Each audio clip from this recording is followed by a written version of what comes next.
Hello viewers. In last video of trigonometric function, we were discussing about reduction angles and some formula of compound angles sin A plus B, sin A minus B, cos A plus B, cos A minus B, and the values of sin theta, cos theta at some special angles. That is sin theta is equal to 0 at n pi, cos theta is equal to 0 at twice n plus 1 pi by 2. That is all the odd multiple of pi by 2. Now we will discuss about general reduction formula. Now any angle can be expressed as in terms of product of pi by 2 or 90 degree. For example, this is your 141 degree. 141 degree, if I divide this 1410 degree by 90, I will get something like this. It will be around 15 into 90 plus 60 or 16 into 90 degree minus 30, because after dividing 141 degree by 90 will get the number of 90 present in it and the remainder. You can add plus theta or you can write as minus theta. For example, 510 degree, we know that 6 into 90 is 54. This is 540 degree. So 510 will be is equal to 6 times 90 degree minus 30, or you can write 5 times 90 degree, 5 9 ja 45, 450 plus 60 degree. So you can write any angle, any given angle in terms of product of 90 degree plus theta or minus theta. So let alpha be any given angle in terms of degree or in terms of radian methods. So alpha is equal to n times 90 degree or pi by 2 plus minus theta, where theta is acute angle, Now we can write any angle in terms of this. Pi by 2 means 90 degree. So n times pi by 2 plus minus theta. Now number one case, if you are given sine alpha, that is sine of n pi by 2 plus minus theta. If you compare with the given reduction formulas of sine theta, 90 minus theta, 90 plus theta, 180 minus theta, 180 plus theta, you can come to a conclusion that first case, number one, case A, when n is odd, that is n is equal to 1, 3, 5, etc. When n is odd, your sine remains sine. Sine changes to cos.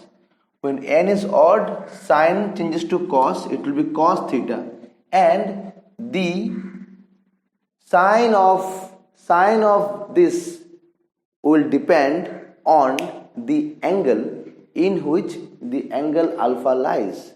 That is, we know that sin theta is positive in first quadrant, positive in second quadrant, negative in third quadrant, and negative in fourth quadrant. So if the angle alpha lies in first quadrant, then it will be positive. When alpha lies in second quadrant, it is again positive because it is sine. Sine is the basic function here. When n is odd, it changes to cos. In first quadrant, second quadrant, sine is positive, whereas it is negative in third and fourth quadrant. So the sign before this will depend on the quadrant in which alpha lies. Okay, now number B, when n is even, sign remains sign, but the sign before this will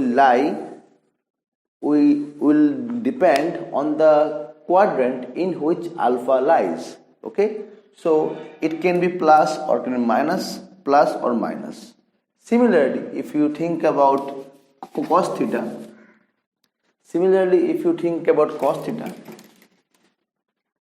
number 2, cos of n pi by 2 plus minus theta. For any angle alpha, you can write the angle in terms of n pi by 2 plus theta or minus theta. So, case 1, when n is odd, again for odd, when it is odd 90 into 1, 90 into 3, 90 into 5, etc., odd multiple 90, your cos changes to sine, it will be sine theta, and the sign before this will depend on the quadrant in which the alpha lies. If alpha lies in first quadrant, then cos positive. When alpha lies in second quadrant or third quadrant, cos is negative. When alpha lies in fourth quadrant, again cos is positive. Okay, and number B, when n is even, for even number, there is multiple of 2, 4, 6, etc., your cos will remain cos, and the sign before this will depend on the quadrant in which alpha lies. Sine, if you know the reduction of sine theta, you can find for cosec theta. If you know the reduction of cos theta, you can find for sec theta. And similarly, number 3, it will be tan theta. For tan of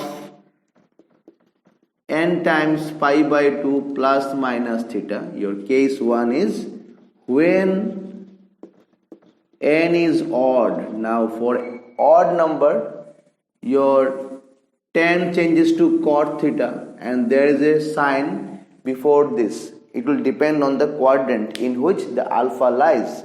Similarly, we know tan theta is positive in first quadrant and third quadrant. It is negative in second and fourth quadrant. So, if the alpha lies, how to calculate alpha? That is 510 degree. We know if you express this in terms of 90 degree plus theta, I will get 6 times 90 degree minus 30. That is, I can predict the quadrant in which 510 degree lies. Now it is multiple of 90 degree 6 times. So 1 90 degree, 2, 3, 4, 5, 6. Now here this point is 6 times 90 degree. Now I have to subtract angle 30 degree. So if I subtract this angle, it comes to this point. This position is 540 degree. So if I subtract this angle 30 degree from this, I will get this point. So this lies in the second quadrant. In second quadrant, tan is negative. Okay. Depending on the number of 90 degree present, you can find the quadrant in which the angle lies. For example, if I say 1410 degree, now this is equivalent to 16 times 90 degree minus 30 or 15 times 90 degree plus 60. Now we can predict the quadrant in which the angle lies. See, this is your first, second, third quadrant, fourth quadrant. So now it is 16 times 90 degree. So if I revolve a circle, this is 4 into pi by 2, 4 times pi by 2. Now it is 16 times. So 1, 2, 3, 4. This point is your 16 times into pi by 2. It is your 8 pi. This point is 8 pi. Now we are revolving 4 times 8 pi minus 30. This point is your 16 times 90 degree minus 30. So if you subtract the angle, it will lie in the fourth quadrant. Or if I express in this way, this is 15 times. See, after every revolution we cover 4 into pi by 2. So 490 degrees. So if I covered 15 times, I will get this point plus 60. This is plus 60. Again in the fourth quadrant. In fourth quadrant, your tan is negative, cos positive, sin negative. So when n is odd, your tan changes to cot, and when n is even, tan remains tan. But the sign before this will depend on the quadrant in which alpha lies. So this is your general reduction formula. Now you can find the value of any trigonometric functions for any certain angles without any hesitation. So what you need to do? You just need to do find the angle in terms of 90 degree into n plus minus theta, where theta must be acute because we are using the values of sin 30, cos 30, etc. Because we know the values of angles 30, 45, 60, etc. Okay. So this is your formula of general reduction formula. After discussing about general reduction formula, now we will discuss about periodic function. Now what is periodic function? If a function repeats itself after every fixed interval, then it is called periodic about that interval, and function is called periodic. So for example, let f of x be a function such that f of x plus t is equal to f of x. F of x plus t is equal to f of x, where t is a non-zero positive quantity. T cannot be negative. Then you call function fx is said to be periodic within period t, where t is the interval after which function repeats its values. If you see, number one, if you think about sin x, now sine of twice pi plus x is always equal to sin x. Now if you agree, then you can call the twice pi is the period of sin x, and sin x is a periodic function. See, we have learned in last case, twice pi can be expressed as 4 into pi by 2, 4 times pi by 2, and this is plus x. Now if I take sine, I'll get sine. This 4 times we have already discussed. When n is even number, sine remains sine. It is sine of x. Now this angle alpha lies in which quadrant? This is 4 times pi by 2 plus x. It is after one revolution plus x. That is in the first quadrant. In the first quadrant, the value of sin x is positive. So this is sin x. Now if I generalize this, see, this is a unit circle. We know every point lying on this gives the values of cos and sine. So this is your angle x. If I rotate through twice pi radian, I will again reach this point. At this point, the value of sin x will be always equal. So after every twice pi interval,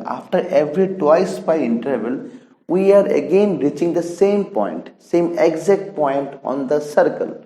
So sine of twice pi plus x is equal to sin x. So you can call sin theta is periodic or sin x is periodic with a period twice pi.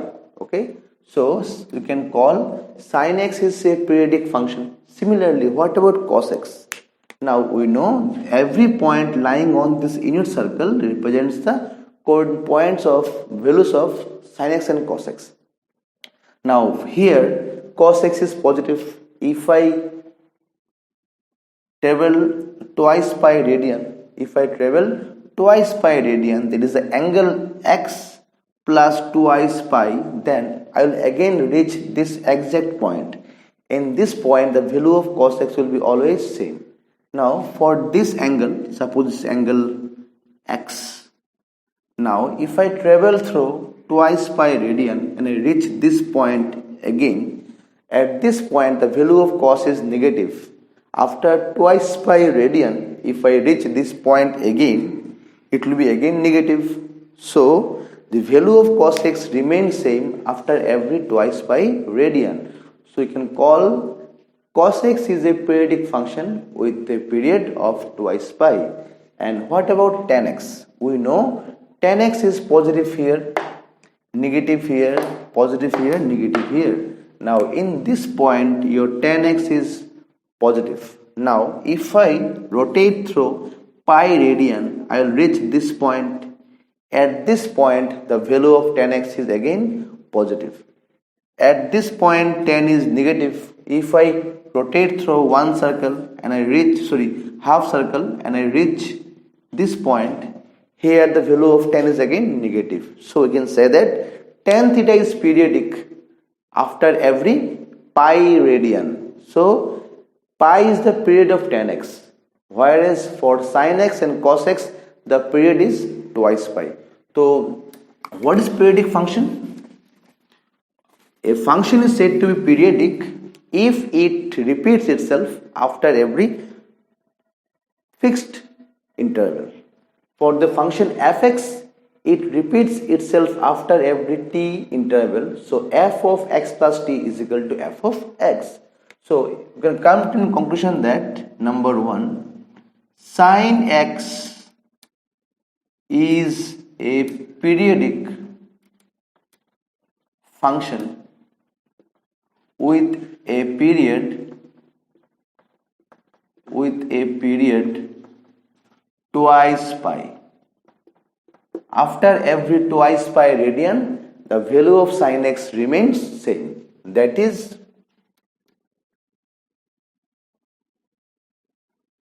after every twice pi radian, sin x repeats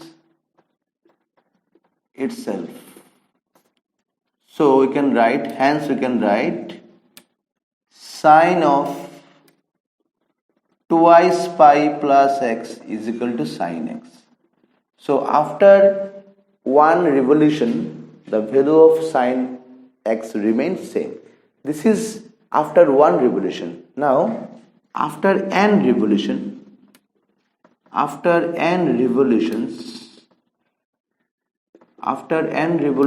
it will be is equal to sine of twice n pi plus x is equal to sine x. If I get the similar value after one revolution, what about if I revolve around n times? Again I will reach exactly this point. This point is your sine x. If I revolve around once, twice, thrice, I will again get this point. So after n revolution, it will be is equal to sine twice n pi plus x is equal to sine x. This is about sine x. Now similarly, you can say that cos x is a periodic function with period twice pi, that is cos of twice pi plus x is equal to cos x. Now after n revolution, you can generalize it, 2n pi plus x is equal to cos x. Whereas what about tan x? And number 3, your tan x is a periodic function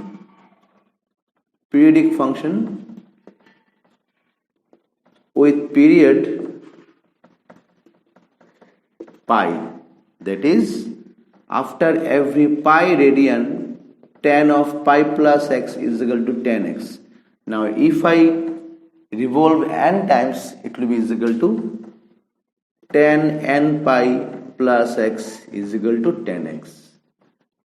If you draw the graphs of sin x, cos x and tan x, you will notice that the function repeats its graph after every twice pi radian for sin x and cos x, and for tan x it repeats itself after every pi radian. If you see the graphs of sin and cos, you will get this common things. Sin theta is periodic about twice pi, cos theta is periodic about twice pi, and tan theta is periodic about pi. Okay, so this is about periodic function. Now we can use this condition for negative angles. For example, if you are given sine of minus of 1410 degree. Now this angle is negative. We know we can express any angle alpha in terms of 90 degree plus minus theta when the angles are positive, but it is negative angle. So how to write? See, we know the value of sin theta remains same after every twice pi radian. Twice pi means 360 degree. So this is sine of minus 1410 degree. This is 1410 degree. If I add 360 degree, that is, if I revolve once, now it is 360 degree added to this angle 1410 degree. Now still it is negative. The quantity is negative. Now if I travel twice, this is 720 minus 1410 degree. Again the angle is negative inside sine. So if I travel 3 times, again it is 1080 minus 1410. It is again negative. So if I travel 4 times, now it is 4 times. 4 into 360 degree. It will be equivalent to 1440 degrees. So I can get sine of 1440 degree minus 1410 degree. So this is equivalent to sine of 30 degree, means half. So when the angles are negative with a large quantity or large magnitude, we can use this condition of periodic function, because after adding twice pi radian, the value of sine or cos will remain same, and for tan we have to add pi or multiple of pi, 2 pi, 3 pi, etc. Okay, to get the angle positive. This is about periodic functions. So you remember that tan x is periodic about pi radian, and sin x and cos x are periodic about twice pi radian. Now we will discuss few examples of using these previous reduction formulas and the periodic functions cases. Sine 300 degree. Now we can calculate that sine 300 degree is equivalent to, this is a small value, so I can write 3 times 90 degree plus 30. So 3 is an even number, so I know sine changes to cos. So 3 is odd number, so I can write, repeat.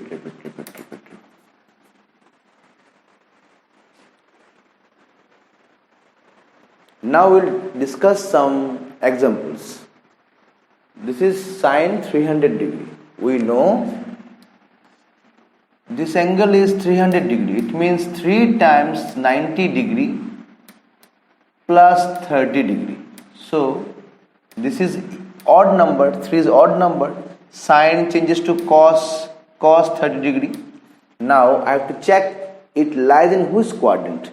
Now we are traveling 3 times, 90, 90, 90, 3 times plus 30. In fourth quadrant sign is negative, so give minus sign here. Cos 30 is minus root 3 by 2. So number 2, if you are given cosec minus of 1050 degree. Now minus of cosec 1050 degree, we have already told you sine is periodic, similarly cosec is also periodic about the twice pi radian. So this angle is negative.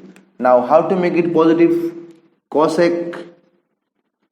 Now if I revolve round one circle, I will add angle 360 degree minus 1050 degree. Similarly, if I add 2 times 720 minus 1050 degree, angle is still negative. Now if I revolve round 3 times, I will get 1080 degree minus 1050 degree. I will write here, since cosec theta repeats itself after 360 degree or twice pi radian. So this is cosec 1080 minus 1050, I will get cosec 30 degree, and we know sin 30 is half, so cosec will be equal to 2. So we can use this reduction formula and the concept of periodic functions to calculate the different values of trigonometric functions for some certain angles. Okay, so in next video we will discuss about the formulas involving some multiple angle and multiple angle. We will derive those formula using the formula of compound angles like sin A plus B, sin A minus B, cos A plus B and cos A minus B.